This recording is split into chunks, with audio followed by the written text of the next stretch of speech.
I am thrilled to welcome our presenters for today, documenting and responding to COVID-19 and Black Lives Matter in your community, Chaitra Powell and George Barrett. Chaitra is the African American Collections and Outreach Archivist in the Southern Historical Collection, a unit in the University of North Carolina's Wilson Special Collections Library. In addition to her development activities, she is currently serving as the project director of the Mellon-funded Community-Driven Archives grant. Prior to coming to North Carolina, she worked as an archival consultant in Los Angeles, California. Chaitra earned her bachelor's in sociology and her master's degree in library science from the University of Arizona in Tucson, Arizona. George Barrett graduated from the University of North Carolina in 2014. In the spring of his senior year, he came to Northside neighborhood as a service learning volunteer, and he never turned back. He joined the Margaret Cheek Jackson Center the following fall as an AmeriCorps Vista volunteer for economic development. George currently directs student engagement for over 400 students who serve in the Northside community annually. As executive director, George also leads university community partnerships, directs the critical home repair program, and is a part of the project team for the Northside Neighborhood Initiative. George is also a dancer, a performer, a movement maker, and he works diligently to facilitate groups and communities to reach their self-determined goals. Thank you again, George and Chaitra, for joining us today. So yes, thank you so much for having us today. And thank you for that intro. So just again, my name is George Barrett. I'm the new executive director of the Marion Cheek Jackson Center. I have been a part of the Jackson Center and have been adopted into the Northside community for over the past 6 years, immediately after graduating from UNC Chapel Hill. For 4 of those years, I was associate director and just recently took over the role of executive director in late July. So definitely very familiar with the work and the organization and this community, but new to the role. Though I think I'm finding that that community, all that community work and basis and the groundwork for that is even more important than even the new specific skills with the role. So what I'm going to talk about today, and Chaitra and I will kind of go back and forth, is we're going to talk about how Northside and the Jackson Center has responded to the pandemic and the Black Lives Matter movement, and kind of been really documenting and talking about how we have pivoted as an organization and as a community. To first give you context, so the Marion Cheek Jackson Center, we are a nonprofit located in Chapel Hill, North Carolina, and we work to honor, renew, and build community within the historic Northside, Pine Knolls, and Tin Tops neighborhoods of Chapel Hill and Carborough. And these 3 neighborhoods, if you're not familiar, are 3 African-American neighborhoods, historically African-American neighborhoods in Chapel Hill and Carborough. They are adjacent to the downtown and they're really, a stone's throw away from the university. These neighborhoods have an abundance of history. These neighborhoods became the service enclave for members who worked at the university. This was the neighborhood that was the center of civil rights organizing and the civil rights movement of the early 1960s. That, in many of the local high school youth who went to the Black high school, Lincoln High School, were the ones who were organizing those marches, direct actions, and protests during the 1960s, in response and against the Jim Crow South laws that were existent in Chapel Hill. And we'll just take a quick aside. I think through knowing and learning that history, I think a lot of the times we realize how, and one of the things that we say is we like to disrupt conventional history, because Chapel Hill is kind of viewed as this very liberal place, this liberal bastion of the South. But through listening and oral histories and learning and talking with people, you kind of learn how all of those kind of sentiments and things are more complicated than maybe the dominant narrative wants to give.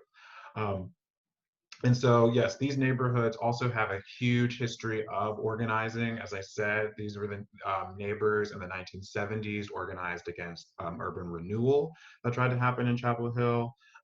Many of the neighbors and residents of this community can trace some people can trace their ancestry back all the way to times of Reconstruction, and also connect with the stonemasons who built the stone walls that line the university, and as well, as I said earlier, have been, and some still are, the service workforce for the university and for the town of Chapel Hill.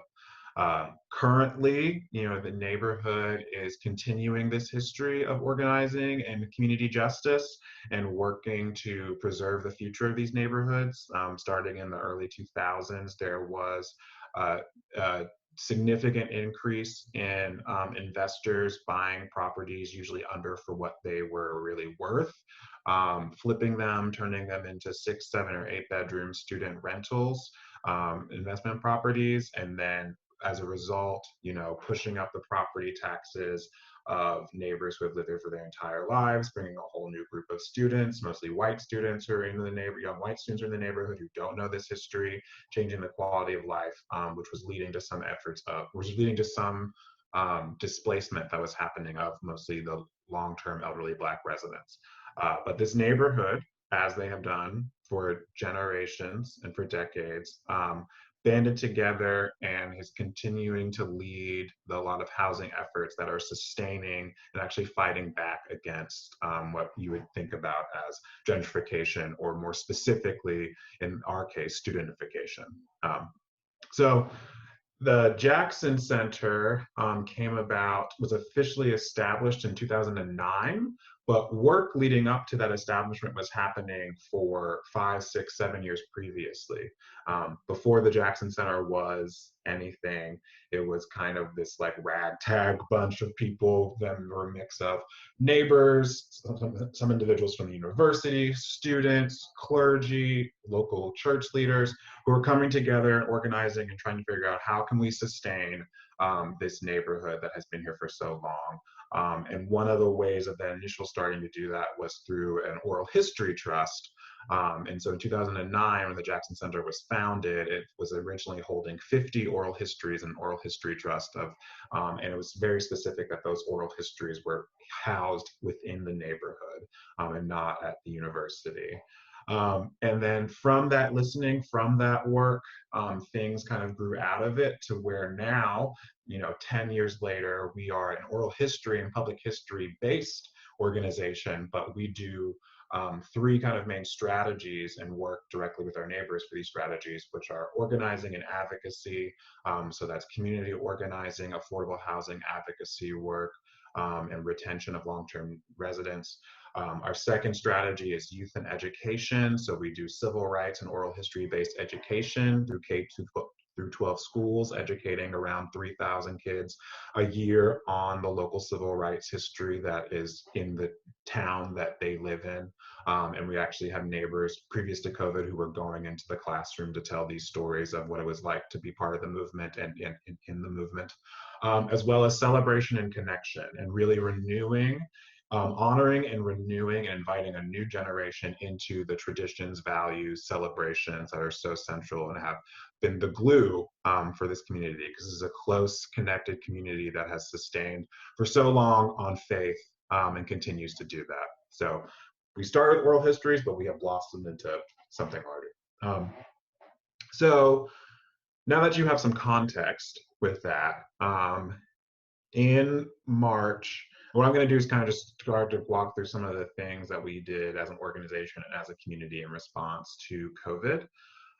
So in March, when we realized that the pandemic was something very, very serious, the first thing that our community would be directly affected we knew that the first thing that was going to happen is that we would have a lot of elders who are a high risk population health wise, who were going to be isolated, who could not leave their homes, who could not go to the grocery store, or was a challenge to go to the grocery store. And we're realizing that some of those basic needs were going to need to be met, but also that, you know, people would be isolated. And one thing that we know from working in community, but also working through different partnerships, you know, isolation and those things can actually be very, have a lot of negative effects on older individuals' health. And we know those social determinants of health. So we said, okay, the first thing we're going to do is figure out how can we remain and stay connected to our neighbors and to our community, even though we are not in the office. People are isolated. How do we stay connected, and how do we facilitate continuous connection and support? So the first thing that we did was that we developed a call list of over 100, mostly elderly residents, that we call our wellness calls. And so we divided ourselves amongst the staff, and we basically every week we would view about 100 of these calls, calling people, checking in on them, just seeing like, how are you doing? Is there anything that you need? Here's some resources that we heard of. Chaitra is actually on my list. That's what. So we had plenty of calls. Yeah. And we're doing that to really be like, okay, that was the first thing that we knew we needed to do. And so we developed that list and started doing that as a staff to call people. And we were calling people for 2 or 3 hours every day, to check in on them. And so that was also, through doing that, we also realized that what people were struggling with is also this misinformation of what was going on, of not knowing like, okay, what can I do? What can I not do? How long is this going to last? Like, what are the precautions I should take? And so one of the things that we did, and that also was inspired by one of our community leaders, Ms. Keith Edwards, who told us this directly. And Ms. Keith Edwards is one of those residents where Ms. Keith tells you to do something, you should do it. And she said, the tools that you have are the Northside News, which is a community newsletter that is hand delivered to all 850 plus residents of Northside Pinellas. Of that, our efforts into figuring out what is the most up-to-date COVID information, what are the things that people should know, where can they go for different resources such as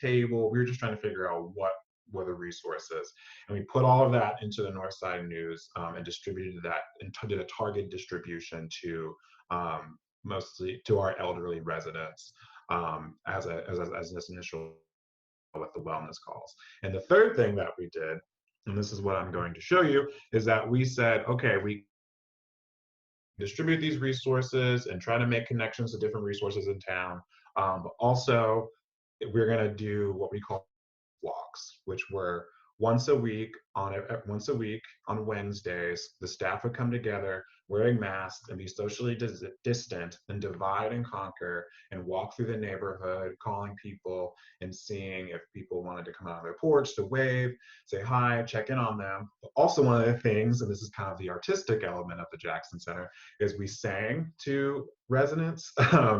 We have that we call the Jackson Five, who every February do a Valentine singing telegram. And so we were like, well, we got the Jackson Five, so we're gonna start. So what we can do is start singing to some residents. And so to give you an example of that, I'm gonna show you a video that's on our Facebook page about, that shows you one of the songs that we did. And so this is, was I think in the end of March or early April, singing to Miss Keith Edwards, who came out on her porch, our staff. See. That I finally found you. You're all my life. I pray for a neighbor like you, and I hope that you do love me too. Yes, I pray.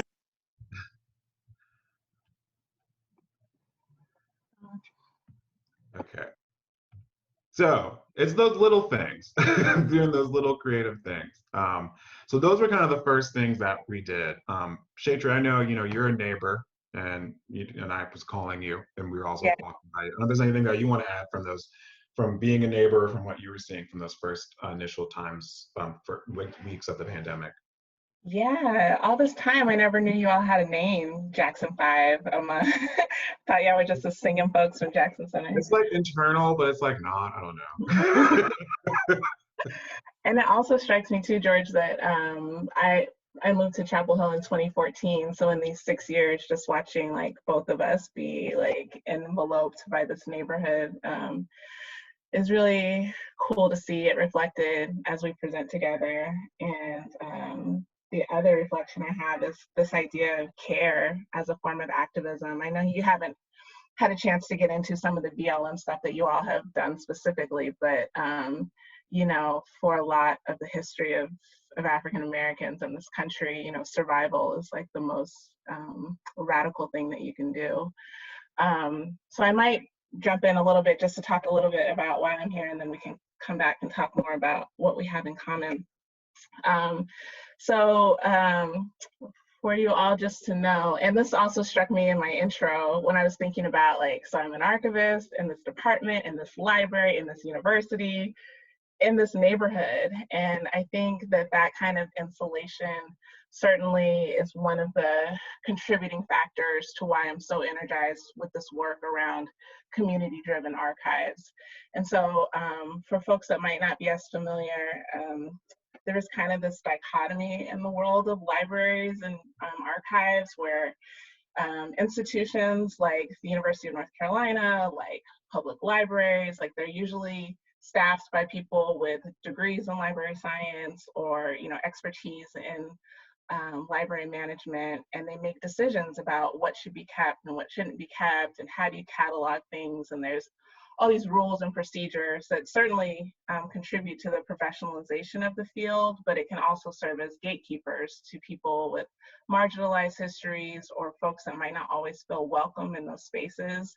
And so, for as long as there's been formal repositories, there's also been community repositories and community collections and collectives of people who maintain the history and the heritage of any given community.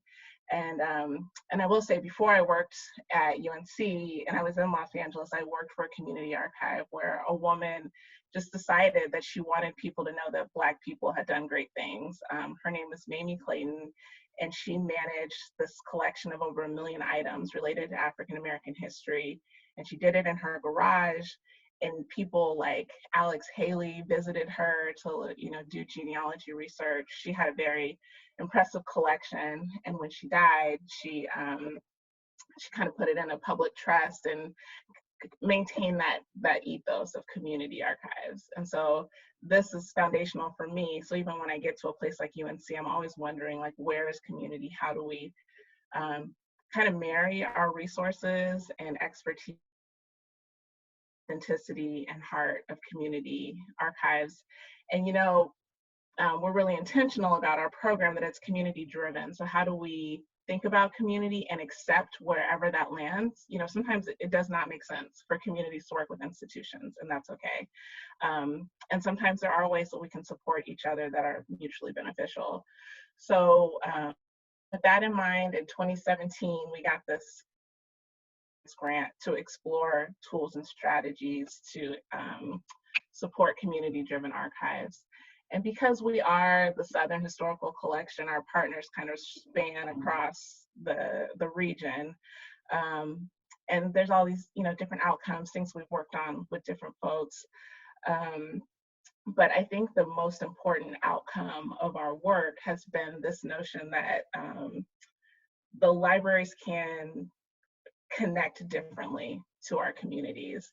And even though Chapel Hill and the Northside Initiative was not a part of our pilot program, it's already changing the way we think about it. And so I do want to mention just real quickly some of those tools and strategies and the ways to kind of think about archives. And I guess another note for me is I know that 2020 is a crisis. There's a lot of things happening here.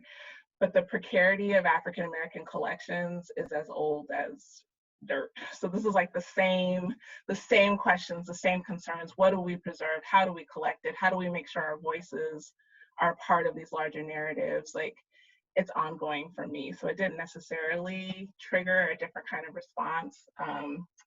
You know, these things are always at risk, and there's always a need to document what's happening.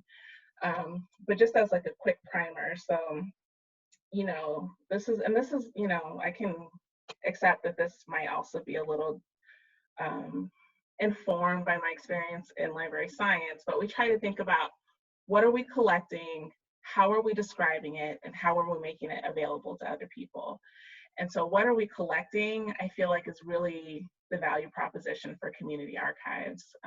When you're working with an institution, you have to try to make your story fit into something that's relevant to that institution. But if you're thinking about community archives, it's whatever you think is most important. And so for that, we developed this prototype, this Archivist in a Backpack, which I will drop the link in the chat for it. But it's not, we love the backpack metaphor because first graders have backpacks. Like, anybody with this backpack should feel empowered to start. There's a recorder in there to think about oral history questions. There's index cards full of question cards to get you started, some questions you might want to start asking folks in your community. There's a small set of supplies to support paper materials. So if you find fragile papers or photographs, you can put them in archivally safe folders and sleeves. We have thank you cards to acknowledge that people are, you know, it's a labor to share stories and share their time.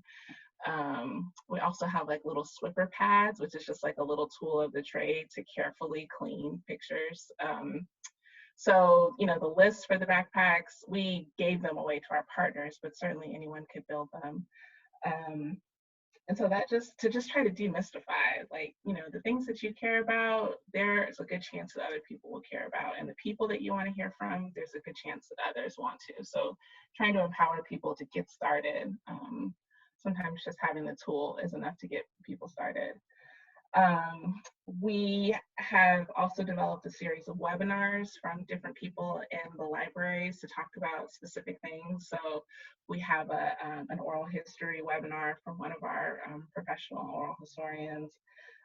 We have a digital archives management, because a lot of the things that people are generating now are, you know, in files and media files. So what kinds of strategies should you employ for migration to make sure that those digital files stay, maintain their integrity?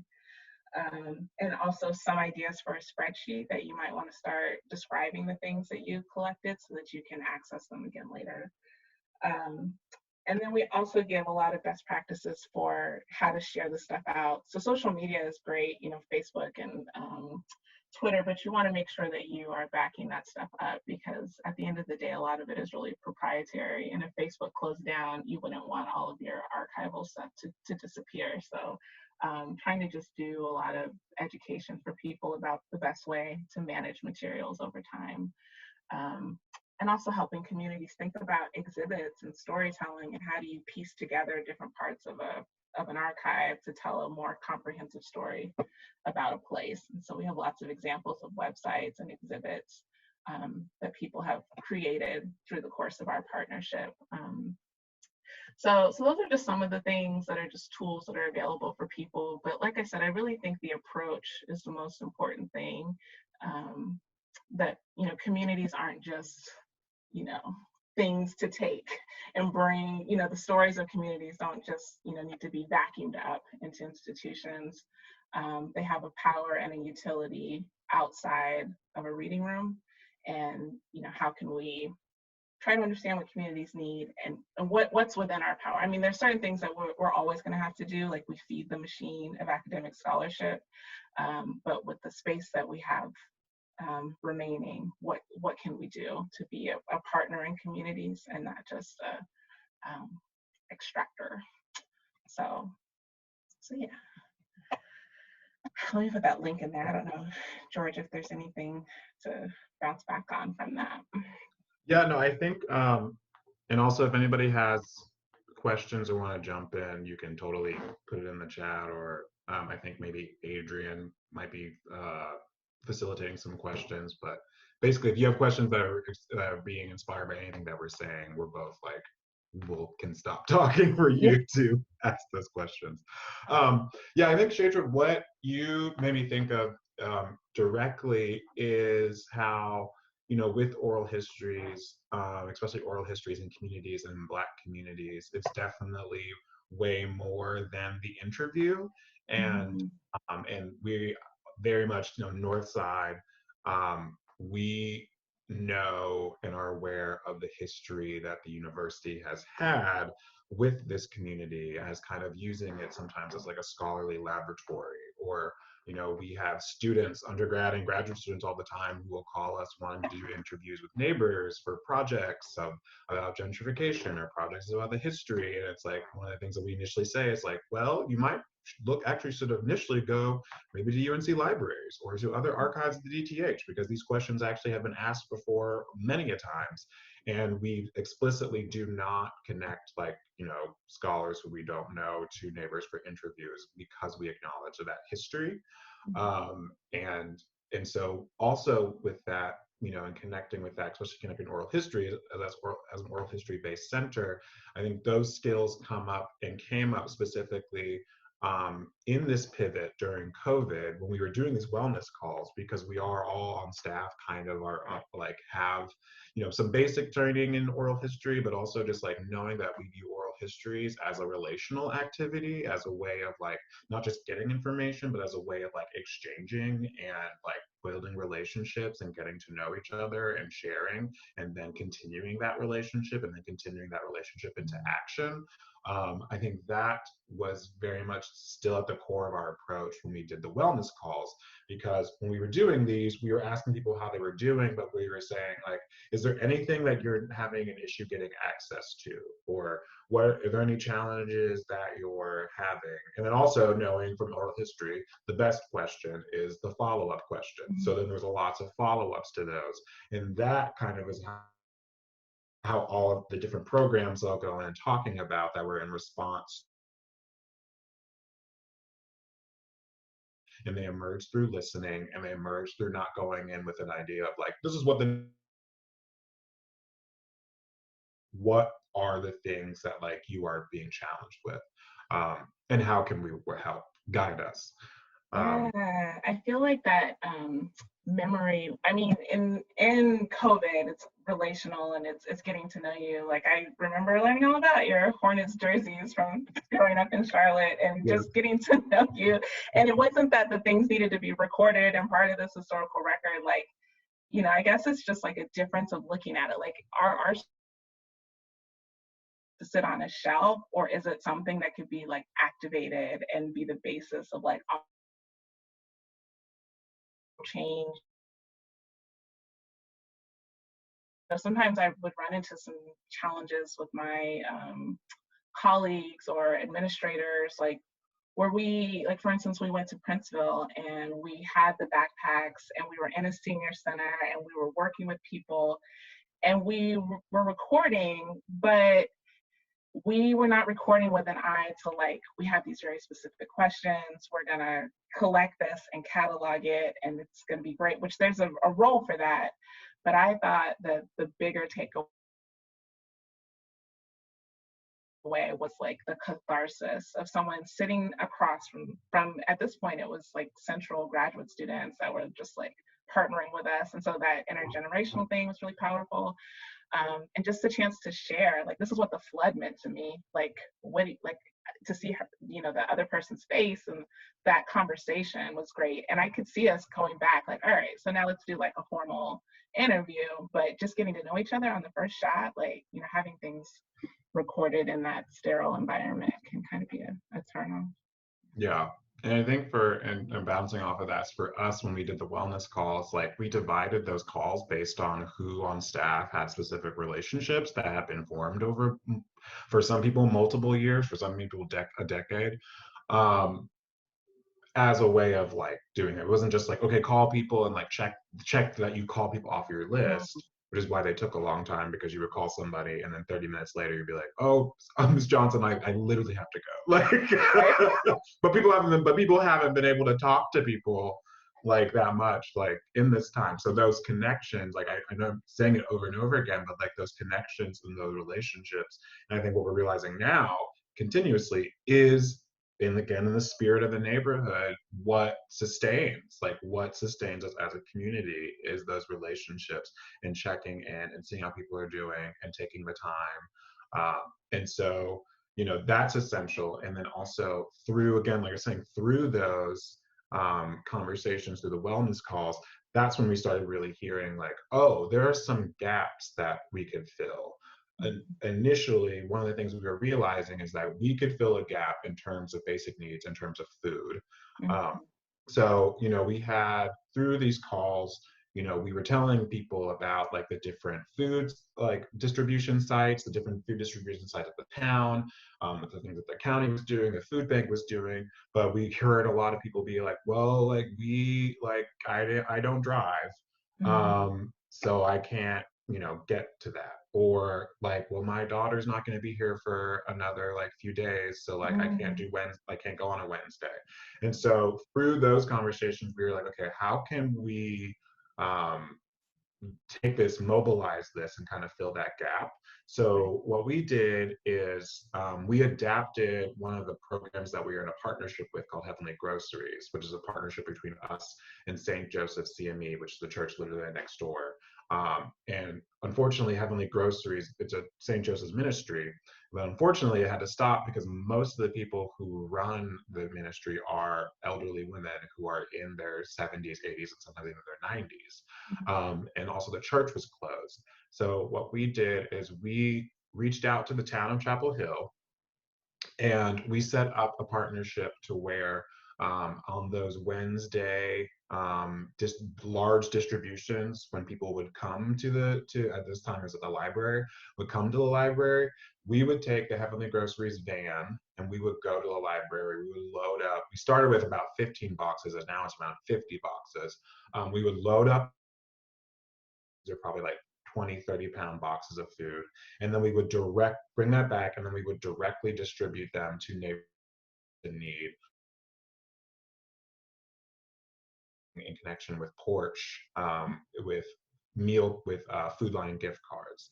And so that, realizing that like the access to those was not equitable and people couldn't do that, we jumped in and started distributing that, and kind of started a whole new food distribution program that now we deliver to about 50 families every week with that. And I'll kind of, what I'm going to do now is kind of share some, again, from our Facebook page, some photos about that. So here just are a couple of photos of our volunteers, and these are mostly actually UNC student undergraduate volunteers who were packing food every Wednesday and delivering it in their cars to neighbors, again, wearing gloves and masks and practicing as much social distance as possible. And, you know, this has been one of the main ways that we've been able to continue to support our elders who are continuously isolated through the pandemic. And so what I'm going to do is kind of just go through some photos and kind of just like talk through a little bit of like some of the other programs that continue to come out of doing these calls and listening. One of the things that we did starting in May as well is in response to the Black Lives Matter movement.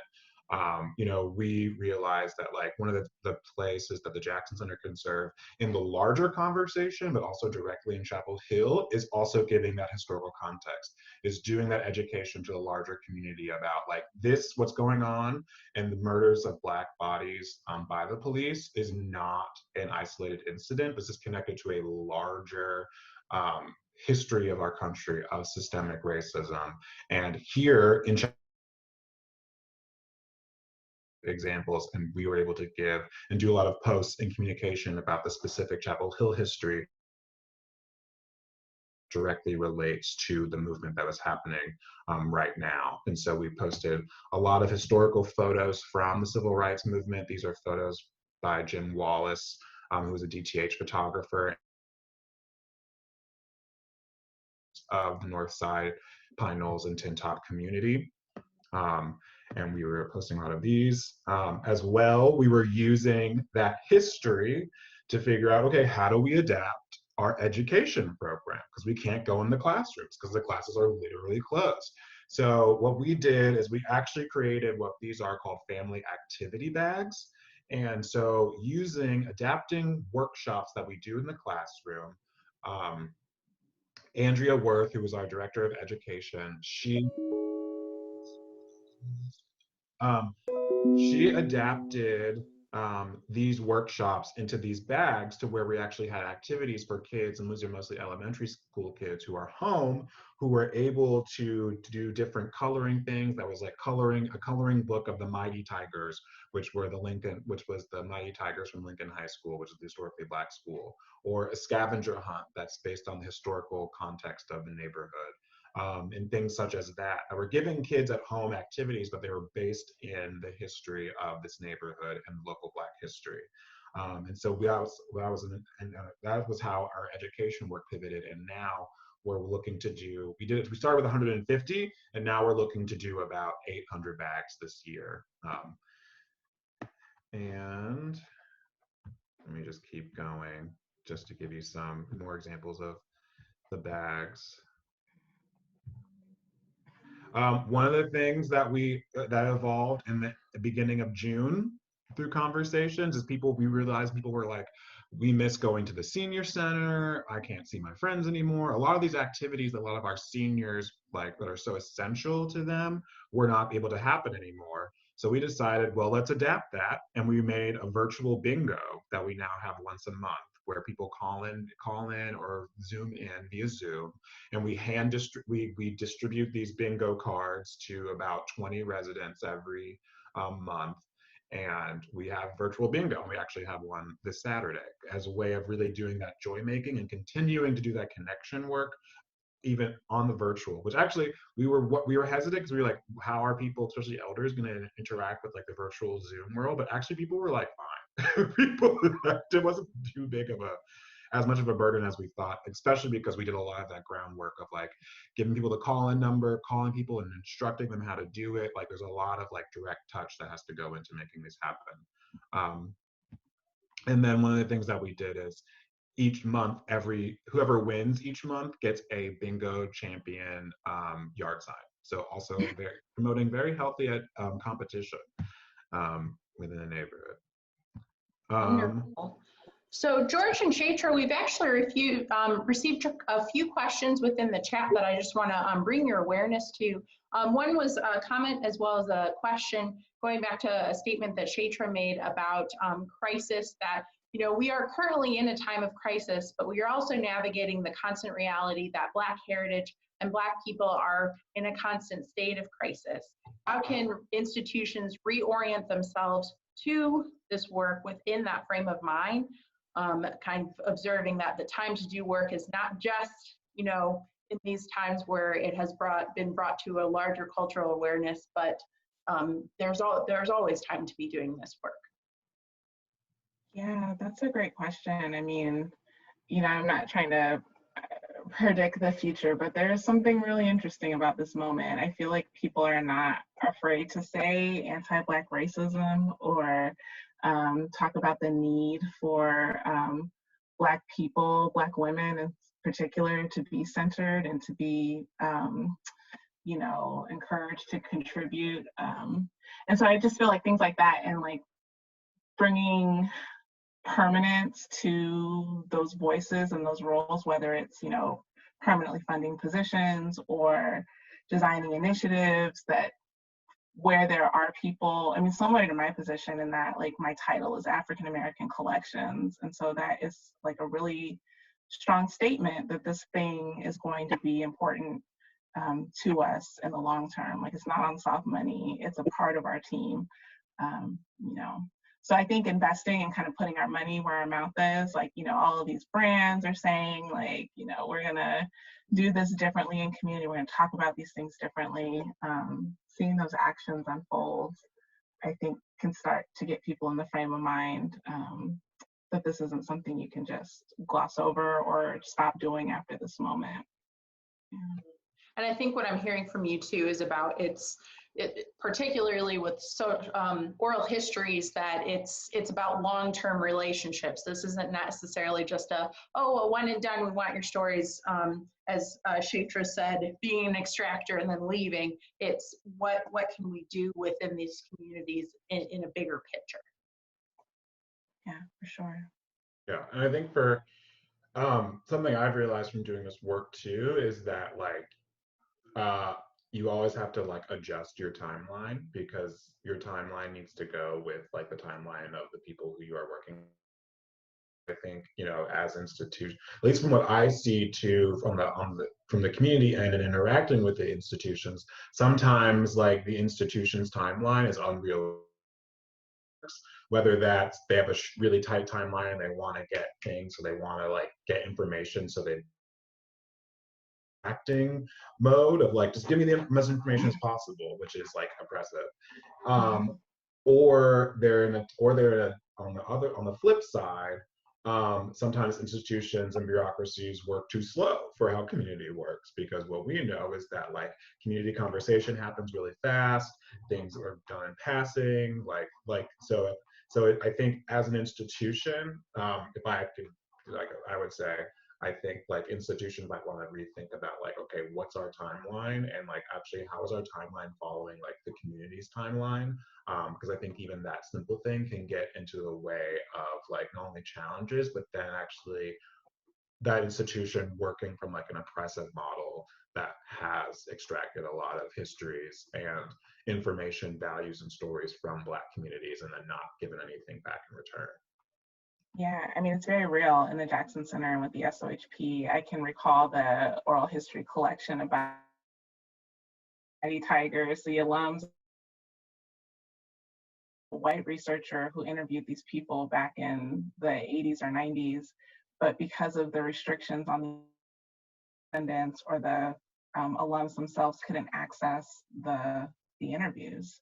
And so, how is that supposed to make them feel that they were a part and now they can't get access? And, we've tried to mediate and remediate some of those specific issues, but the fact that it happened certainly leaves a mark on folks that were asking to join us.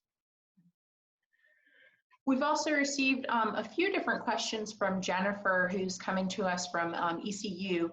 They've struggled with finding ways to document this social justice movement. They recognize that going into the community and asking for these stories and materials is, as an institution that represented oppression, trying to take from the community.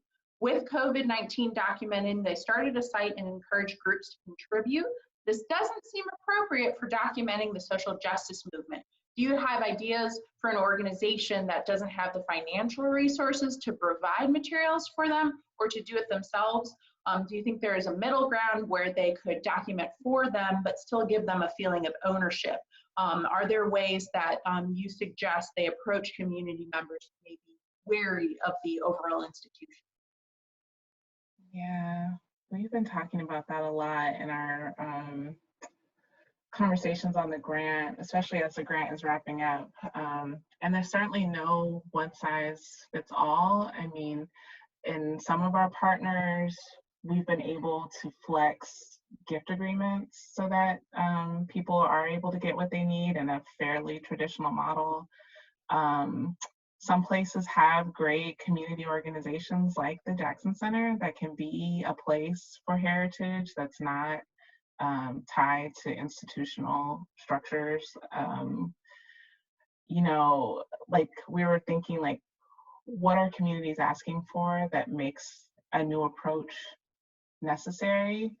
And when people start saying things like, I feel left out, or I don't feel respected, or I don't feel welcome, I can't imagine any level of outreach or hiring that's just going to make all of those feelings disappear. And so trying to think about what does it mean to encourage people to be nonprofits or to start organizing themselves. In San Antonio. And as a result of a lot of our conversations, they did incorporate, and now they have, you know, a center similar to the Jackson Center, where it started with history, but it's blossomed into an arts and culture organization with an African American focus. And so I think it can be daunting, like, are we in the institution building game? But when you listen, you know, really closely to what people are saying and what they're willing to do to get their needs met, you might be surprised by their willingness to really start spinning off and making their own institutions to tell stories the way that they think they should be told. I'll put a link to SACAM in the chat so you can see some of their story. Chaitra, this is Heritage Commission. I have another question for you. Are there ways that you can challenge our participants to think expansively about documentation? Documentation in communities doesn't stop at oral history, right? And we're also in a moment where the reality is folks may not be ready to share what they are going through or experiencing in ways that folks can think about documentation in this moment. Right.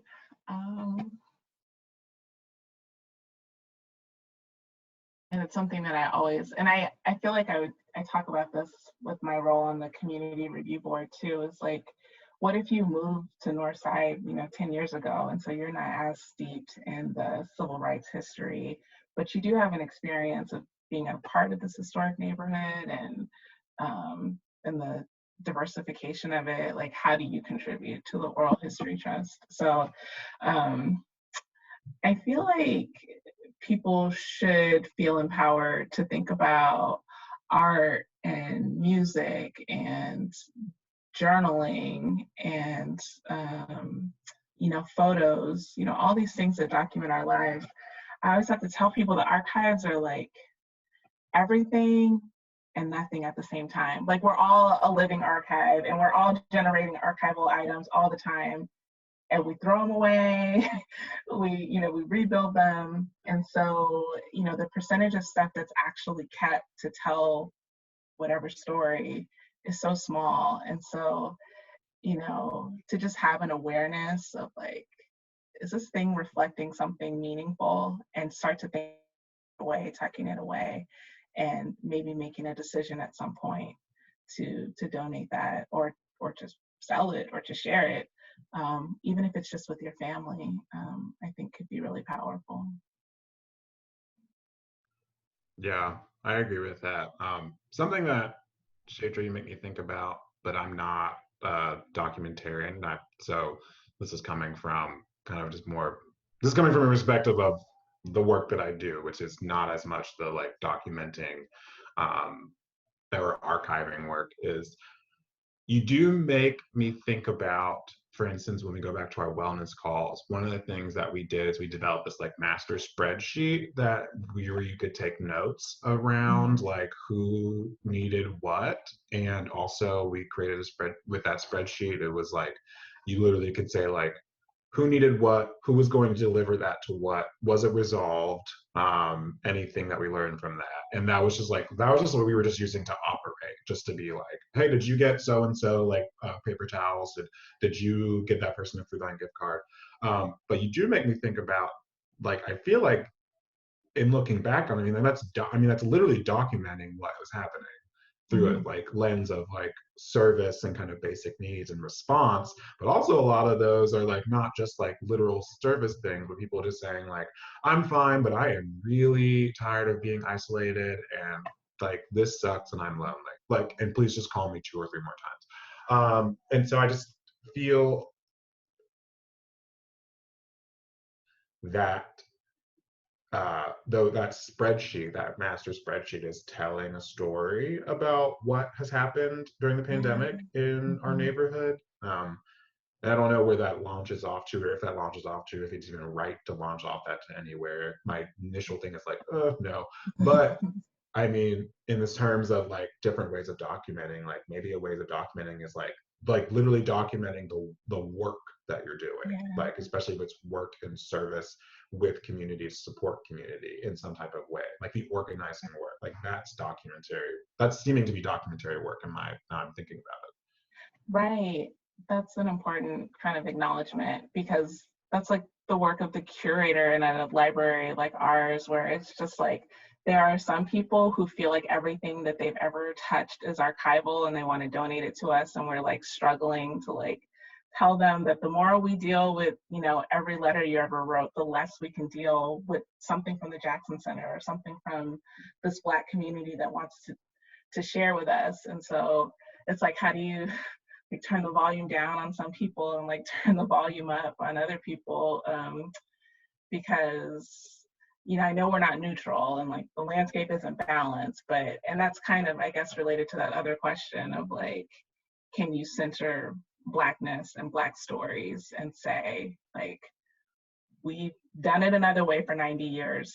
Let's try it with this community centered for the next 12 and mean it, and like stop doing all the other stuff and focus on this work, because your perspective, like a researcher wouldn't even know to ask for that because they've never seen anything like that in our libraries. And so encouraging people to, that their perspectives are novel and important and wonderful and add texture to our understanding is a big part of the outreach that we try to do in the libraries. Well, George and Chaitra, thank you so much for joining us again today. I feel like this has been really a very instructive and thoughtful conversation as institutions kind of think through how they want to, you know, continue on and strategize and think through what they're doing as an institution. But being sensitive on time, we are getting close to our closing here. So thank you both again. For our participants, thank you for joining us.